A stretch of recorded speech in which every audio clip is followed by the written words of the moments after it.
Hello, everyone. Welcome to this week's episode of the Uplifting Content Podcast. Today, we're going to be speaking about respectful confrontation with Joe Weston. Joe, how are you? I'm well. I'm doing okay. How about you? I am good. I'm excited to hear about this. Definitely looking forward to hearing about this. Yeah. Before we kick off, could you just share with the audience a little bit about your story, your journey, how you got to where you are today, please? Sure, certainly. So the work is called Respectful Confrontation, and I say that because I'm originally from New York. I grew up in New York City.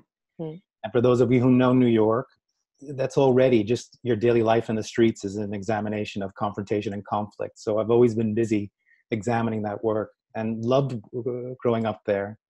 And had a challenging childhood where power was a really important thing, where fighting was the way to exert power. My father was involved with that.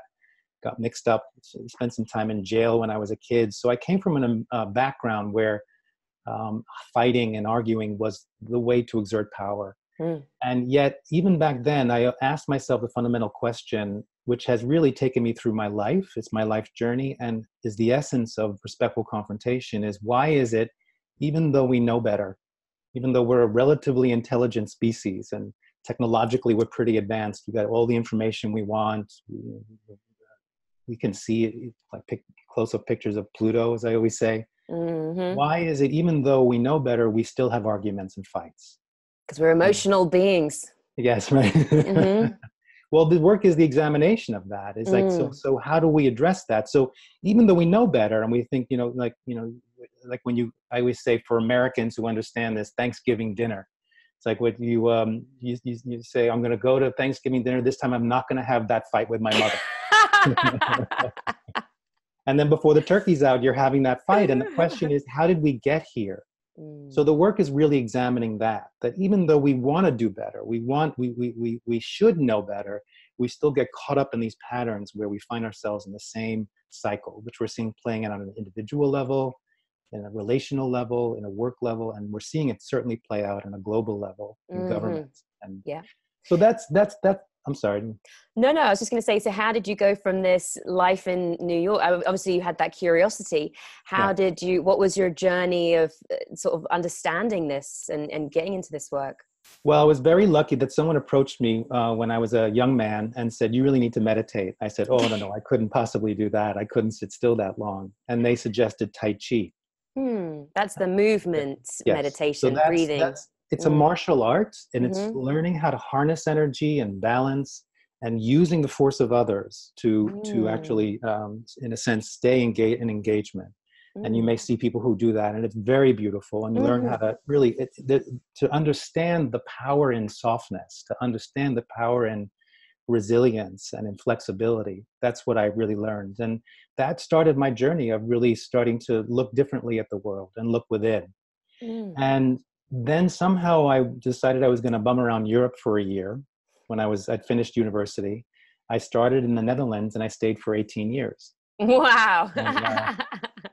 What was it that hooked you so much? Well, it was a lifestyle. It was also, my background's also in theater. So I actually connected with some English-speaking theater people there, and we started a theater company. And then I started being asked to teach theater around Europe. And I just loved the lifestyle. And the country, it's a relatively intelligent government in a sense, where I just felt that where the government takes care of its people. Yeah. And you can see Isn't that a nice concept, huh? Isn't that a concept? Government that takes care of its people. In the very most basic ways. And you can feel that, Ione. I'm sure you see that when you go to different countries. I know for myself, I can just feel when I go back, because I go back regularly still to visit, just notice my nervous system relax in a way that it doesn't here in the US. And so I really appreciated that. I learned a lot of reframing how I looked at myself and how I was brought up and the way, and that's where I started cultivating the work I'm now doing. I started doing, as well as doing theater, but also seeing that people were transforming and getting more into transformational healing work, and took the Tai Chi to Taoist alchemy, is what I call Taoist alchemy, of understanding more the subtle aspects of energy and interaction. And the main part of my development is also my Buddhist practice and Tibetan Buddhism. So and learning all of these concepts of understanding how to cultivate a compassionate heart, Hmm. cultivating wisdom, understanding energies. This is what and the dynamics of interaction and communication. I took that into, I was doing corporate trainings in communication, dealing with aggression. And that's when I started thinking of this idea of peace and what is it going to take for us to really cultivate an understanding of lasting peace, not just temporary change, but lasting change. Right. And for various reasons, also because of what was playing out in terms of government-wise in the U.S., I decided to come back to the U.S. in 2005. And I started in the Bay Area, in Oakland, San Francisco Bay Area. And that's where I taught this first workshop, Respectful Confrontation. And I started it, basically the work is, it's a method and a practice that helps people, helped me, and has helped other people to stand in your power, speak your truth, get your needs met in a way where you don't get harmed and other people don't get harmed. And it's learning the courage and the skills to do that. And that's really speaking to what's happening in the world now, is to be able to be able to speak your truth and not to not mean that shuts anyone else down or bully someone or feeling frightened to speak your truth. And I started this mostly for a personal development, because what I was seeing, and I'm sure you see this a lot, is I was coming across around the world some remarkable people who had gifts, who had talents, who had wisdom, and wanted to find a way to be of service to the world, but weren't stepping into that. And my mission was basically, can I offer you a training that not only with your head, also with your heart, and also rewiring your nervous system, like a warrior, like preparing yourself as what I would call a peace warrior, which is what this work has become. And I've had the most amazing opportunities to work in different settings, as well as in organizations, which I could say more about, but let's just say that that's a quick summary of my background and my history. Nicely done. Nicely done. Thank you. Can you tell us about some of what are some of the ways in which we can sort of speak our truth and sort of learn to share our voice? Because I definitely battle with this a lot, about, wanting to make a difference, and then sometimes feeling like I'm not worthy of speaking out. And then I just go on these sort of social media blackouts where I just don't want to put anything. And then, sometimes it's like forcing myself to share. And it's like, the intention is there to like be of service to people. Why am I finding it so hard? So definitely would love to hear some of the things that you do in these workshops that help people come out. And interestingly, from what you said, it's not even about like I'm struggling. It sounds like it's not just about, being at the dinner table with your family and arguing. It's also just personally being able to speak. So it's more levels than I thought initially about the work. Yeah, that's what's the fun of it. I mean, because it is an embodied practice, it's about somatic learning. It's not just about getting some concepts. And because what often I find with trainings like this is that you get the concepts, you think they're great, you have a transformative experience in a workshop, and then you practice it that next day, and then 3 days later you maybe think about it, and then after a few weeks you're not really using it. And this is really giving you techniques and practices that you can really shift your entire sense of your own viewpoints, your own habits, and your own patterns, so that you become, and the idea is developing more resilience and what I call fierce compassion. And so what that means is approaching, is understanding the importance of connection, right? And which I'm sure you understand, is that, we're dealing with so much isolation, and there's a false sense. I mean, there's benefits to the internet and social media and all of that. And it gives us a lot of opportunity to gather information and to connect. And yet there's also a sense of people are feeling isolated. And, what does it take for you to really cultivate relationships and deepen relationships? And the way of looking at that is that being nice is one way to do that, but that's not always going to work. In fact, sometimes being nice can lead to conflict. When you should say yes, but you say no, when you should say no, but you say yes, or when you don't say anything, as you're saying, and there's injustices happening, that in a sense is continuing and perpetuating the problem. So how do you find a way where you can assert yourself without being aggressive? So in the work, it's understanding the differences between what I would call true power and brute force, which not only just from a theory, but also in the body through exercises, feeling different dynamics of what power feels like, that you can tap into, that actually understanding that you have within you unlimited resources of power. You can call them universal energies that are flowing with you. Mm-hmm. And these exercises help you tap into that. So on some level, you don't have to burn out. Mm-hmm. You can Mm-hmm. keep replenishing yourself so you can be of more service. Mm-hmm. And that's the resilience piece. Is that like a meditative exercise? Is that a physical exercise? How do you sort of? It's all of that. It's Okay. bringing in this idea of the martial arts, right? So the metaphor is the martial artist, is how can I bring in the skills without, I'm not advocating kicking and punching. I want to make that clear. Mm-hmm. But how can I learn that level of courage and that level of situational awareness and skill to be able to deal with issues as they arise, Mm-hmm. so that you're cultivating a deeper level of balance and flow. Mm-hmm. And imagine being able to walk through the world with that balance and flow. So when obstacles come, as I showed with the Tai Chi, you can find a way to use that energy instead of fight it. So and this is what happens, right? This is what we see play out politically in a Mm-hmm. lot of ways, is what you're saying is when you feed resistance with resistance, you're just getting more resistance. That energy is building, and somewhere like an earth, like the Yeah. earth and earth Mm-hmm. plates, it has to do this. Mm-hmm. And that's where oftentimes people can get harmed, either Mm-hmm. physically or emotionally. So how do you find ways to soften that, to make use of it? So that's the physical exercises as well as a theory. Mm-hmm. Is to step into a situation, and as resistance arises, learn how to dance with it. Mm-hmm. So there's meditative exercises as well as physical exercises, like you would see in a martial arts class, I guess you'd say. Wow. And so it's delineating between true power and brute force. It's delineating the difference between what confrontation is and what conflict is. What is the And difference between those two things? yeah, Mm. they're very similar. They almost look Mm-hmm. alike. And in Mm-hmm. the end, how I frame it is it's in the motivation. Mm. That, as I said, conflict on some level, it's easier for us. It's about separation, right? So for me, a conflict is any encounter that creates separation and the breakdown of relationship and Hmm. the disempowerment of another. Mm-hmm. Whereas a confrontation for me is any encounter that deepens relationship, brings individuals closer together, and empowers everyone involved. I find it interesting that you use the word confrontation because it has negative connotations. Yeah. What was the reason for that word? Did you ever consider a different word for it? I did, and actually many people have said, marketing people said, Joe, you'd be making a lot more money if you used a different word. But to me, and I appreciate that you ask, Ione, because and I get that you get it on that level, is that I bring in the word because it does bring up a little bit of resistance, right? It activates people, it wakes Mm-hmm. people up out of what they, and for me, a lot of the work is trying to bridge the gap, because you have a lot of people who spend a lot of time in meditation courses, in retreats, and they cultivate, and in these beautiful like mountainous or beach areas, which is great, is to Mm-hmm. cultivate your own sense of wisdom and awakening, Yeah.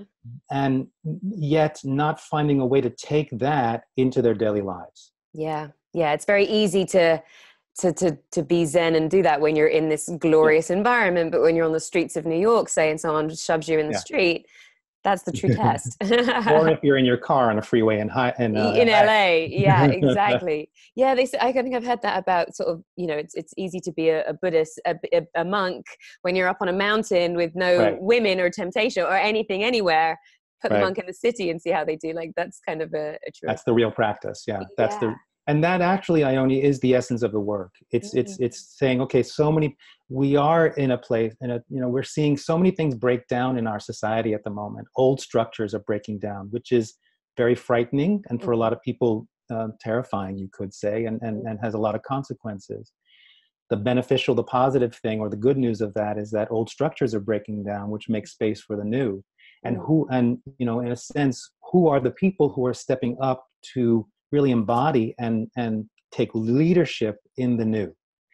And that is, and there are so many people who are on some level, have some level of waking up around the world, who are understanding concepts of compassion and love and inclusivity and equality and equity, and but are not finding the voice or the power or the leverage to have that influence. And that is what my mission is to help the people who want to be of service be more effective in their service.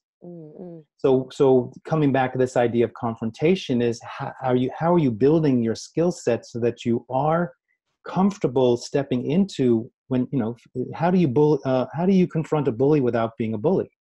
Right. How do you, and that what I would call is you do that with respectful assertiveness.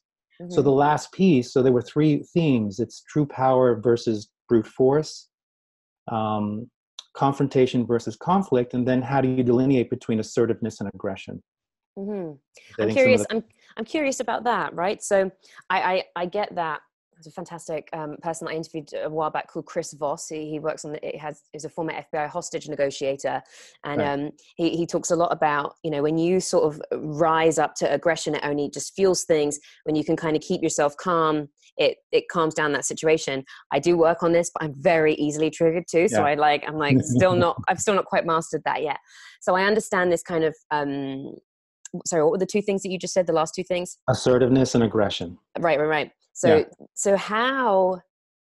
what are some of the ways that people can do that? Especially it's very hard for me to have someone like screaming and yelling at my face and me not to just go at them. But I know that that's not the most helpful way of dealing with the situation. Right. How do I bring myself down in that moment? Yeah. Well, so I want to put it in a context. I mean, I've been testing this for years now. I mean, just to give you some opportunities I've had to do this, I've worked with incarcerated men and teaching them how to regulate their anger and how to step more into understand the difference between what they're used to, which is there's one leader, and understand collective leadership and group leadership. I've worked with severely wounded combat veterans of helping them reestablish relationship with their nervous system to overcome their PTSD and how to communicate in a vulnerable way, which was hard for them. And I've worked with women's rights groups in the Middle East. I created a program there, basically they trained men to be ambassadors, to go back into their communities to train other men how to stop beating their wives, and and just reframing masculinity and patriarchy and violence and power, and addressing gender-based violence. And I'm now working with a couple of health advocacy groups in Colorado, and with an amazing organization called Promise Heights in Baltimore, which is a group of social workers that are in the system with the school systems and local communities to make sure kids graduate high school. And so I've been bringing in this work, and these are the questions that come up. How do we deal with this with power structures? And there's many things to say about that. First thing I would say is that to understand a concept that I use, which is my truth does not equal the truth. Oh, that's so good. I think that all the time, just because, and I want to say to some, I don't say it enough, but just because you think it doesn't mean it's true. And just having that awareness would make, wow. Because one of the lectures that I've given to activists is why your need to be right is sabotaging your mission. Wow. Yeah. And again, there's no judgment. I mean, we're all trying our best, right, Ione? We're all doing our best, and we're working with what we have. And so what I want to offer is just people more sharper skills on how to communicate in a more effective way. Yeah. And that's one of them. It's like, and I say, what's more important? Do you want to be right, or do you want to be effective? Yeah, I hear, I like, just in the whole political climate too, right? There's, I've got quite liberal views, and I know that there's just so many people with these views that won't listen to anything that anyone says that's conservative, and won't consider anything. And that in itself is kind of contradictory of being liberal, right? Because you should be open to like hearing and having different perspectives.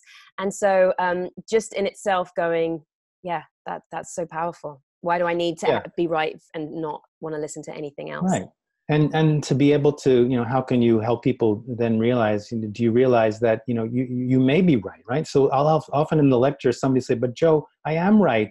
The planet is suffering. And I'm like, yes, I might agree with you, right? But that's not the point. The point isn't being right. The point is, how can you get the other people who may have a different viewpoint to be more malleable, to be more receptive to what you have to say? And that's the essence of the work. So to answer your question, that's the difference between assertiveness and aggression. Is I'm not going to back down. I'm going to make sure I'm safe. I'm going to set my boundaries, and I'm not going to let someone walk all over me.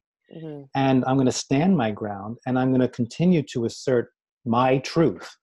And I'm also going to have the courage to hear someone else's truth. And I believe that that is the solution, that if I can really speak my truth from my perspective and really have the courage to hear someone else's truth, if you can stay in that uncomfortable place, and that's the respectful confrontation, it creates kind of a tension. It's like an alchemy. It's like the creative process. If you can stay in that, then I believe new solutions can emerge. And I've seen it happen. And people in companies that I've worked with, organizations, have said new solutions have emerged. And we're just waiting for them to happen, to emerge. So here's the thing, like listening to just, sharing your truth, listening to other people share their truth, and finding the solutions from that kind of listening and understanding. What I find really hard is when you're sort of having conversations with people who, although it's their truth, it's so far removed from any logical sense of truth. You're like, so for example, after the presidential elections in 2016, I was in Ecuador visiting family friends, and they were Trump supporters, and I wanted to chat to them about like understanding their perspective, like why their reasons for voting. And they were saying the most outrageous things, which now on reflection, understanding, like all of it was coming from Facebook, these outrageous articles, all this kind of stuff. And I remember at the time being like, where are you getting this information from? And so we had this conversation, and in the end it just got to a point where I was like, none of this makes any sense. And I was like, I don't know how there was any solutions from that. Like I was trying to listen and understand. So I guess what I'm saying is, how does that work? How does that work? It's a good point. It's a good point. Because I'm trying to understand, but this is just like insanity. What I'm hearing, like I don't Well, so there's a couple of things I can say about that, because when I am teaching this and explaining the idea of my truth is not equal to truth, what also has to be added to that is that there are facts.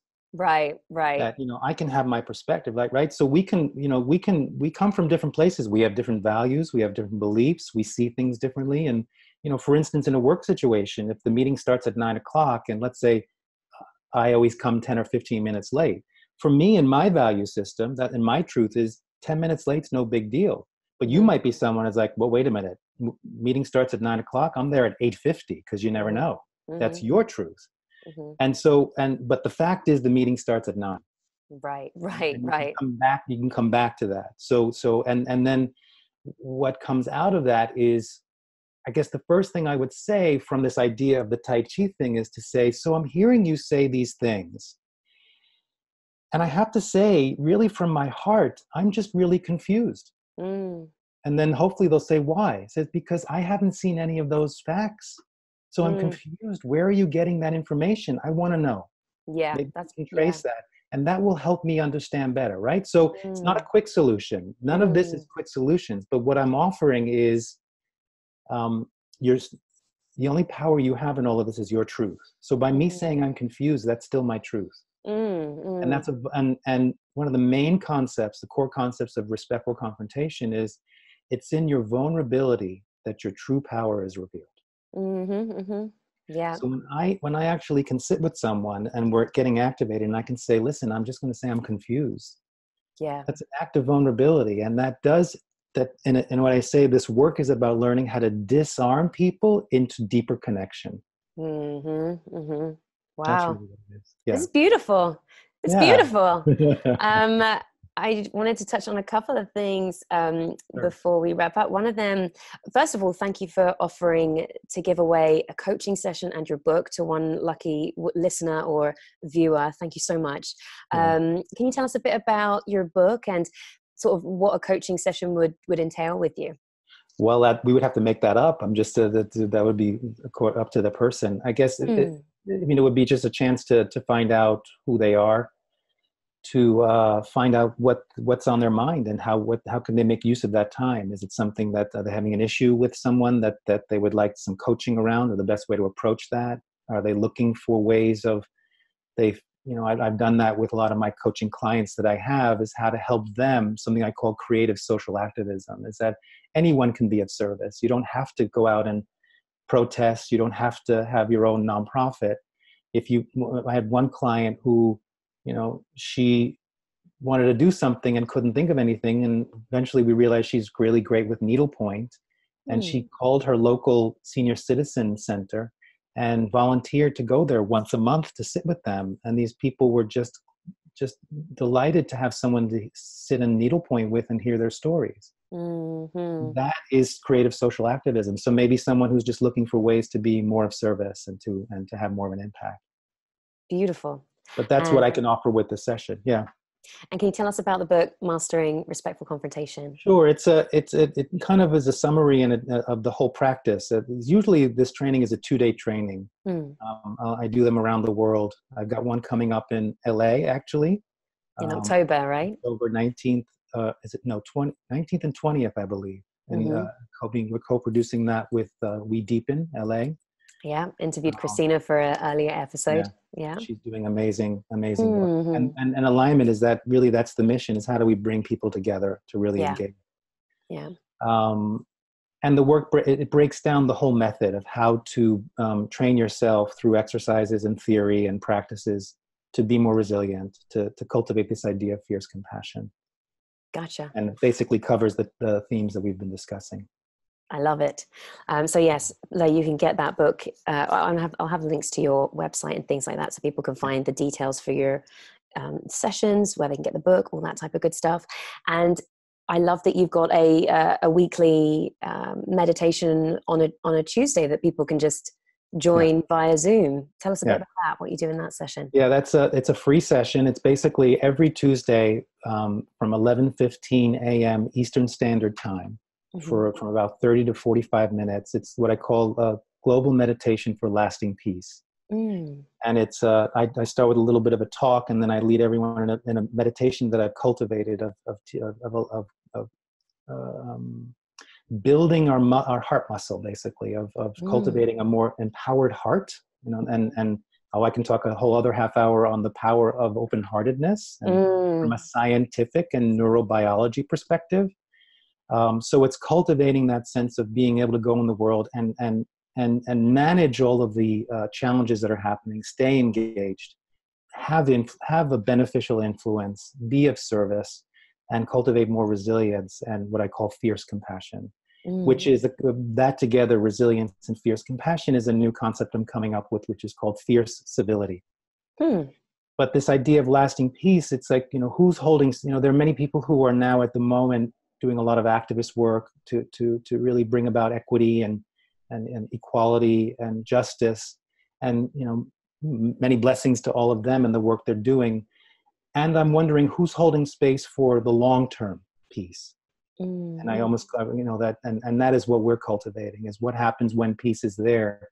How do we then reconcile, pick up the pieces, and learn strategies of how to work with people, even if we don't agree with each other, and even if we don't like each other. So it's every week. It's on Zoom. It's free, and the more we've got people from different countries, and we want to continue. It's like what I call building a community. Yeah, and it's what I call weaving a golden thread of lasting peace around the planet. Do you think peace on earth is possible? Oh, that's a good question. Right? I think it's possible if we first, one of the concepts I have is occupy your heart. We're very focused outside to create change, the lasting change. And I think if we can finally get that it starts with going within, if you can find peace within yourself, and I'm not talking about just on the meditation cushion in the mountains, but that you really look at your own patterns of where are you not still challenged. And that's part of this work idea of the work of cultural transformation starts with personal transformation. And I love that you said that, because we just posted a blog post about 250 schools in the UK piloting this meditation program throughout schools. Right. And just to think if that was a part of all education systems, you'd have and it went through from, kindergarten or primary all the way through to college. If that was an essential part of education and children were raised with these heart practices, compassion practices, then I think that if that was ingrained in our upbringing, it could be possible. I think it can. I think that's the way to do it. It's about personal. It's about to overcome power over structures. This is the work I do in leadership training and for advocacy and activism. To overcome power over structures, it starts with power within. From power within, we engage in power with, where we engage with those who share common values. We create a stronger system that way. And from that, when you have empowered people who are mutually empowering each other, we just naturally go to power two, where we want to be of service to those who are still in need. Right, right. Just to finish, what would be something that an action, like a call to action, something that our listeners or watchers, viewers even, something that they could do today, taking on board some of your lessons and teachings? One thing I would say is, particularly if you're in urban areas, is take a moment and connect with a stranger. And it doesn't mean you have to go and hug them. It doesn't mean you have to simply, even, just taking the earbuds out for just a half an hour and just listening to what's going on around you. And I imagine, because I'd like to, I have this idea of, imagine if the solution to creating world peace and evolving on this planet is simply engaging with more strangers. Yeah. Yeah. So that's an action. You can do that at work. You can do that if you're on public transportation. You can do that when you're walking in the street. Just a glance or a smile, or even a blessing. Yeah. Within. Yeah. Yeah. Don't you say you don't have to verbalize it. That's a beautiful one. It's a beautiful one. One of my best friends was visiting in May, and she's like, when you know her, she's like super loud and crazy. But when you don't, she can be quite shy. And so she had said, normally when she sees people, she puts her eyes down. And so she was making the conscious effort to look at people and smile when she saw them. And she said, like, pretty much every single time people smile back. And I had found myself doing that too. Sometimes I see people and it's very easy to turn away. And so I love that is a very simple action that we can all do, just to connect and smile. And it's so lovely when someone smiles back. Like, it's the sweetest thing. It lifts me up. I'm sure it lifts them up. So that's a beautiful action. Joe, you are such a wonderful man. I like just thinking of all of the people's lives that you've impacted through this work and continue to do so. Thank you so much for talking to us today and sharing this and introducing us to this brilliant and necessary work. Thank you. I've enjoyed talking with you. And if there's any other ways I can support you and support others, I'm always open to that. Now's the time, right? Now's the time. Yes. And I've definitely got some ideas. So stay tuned, everyone. Thank you for all that you're doing. I think it's really a crucial and essential. You're doing beautiful work. Thank you. Yeah. Thanks, guys. I look forward to seeing you next week. Until then, take care. Bye.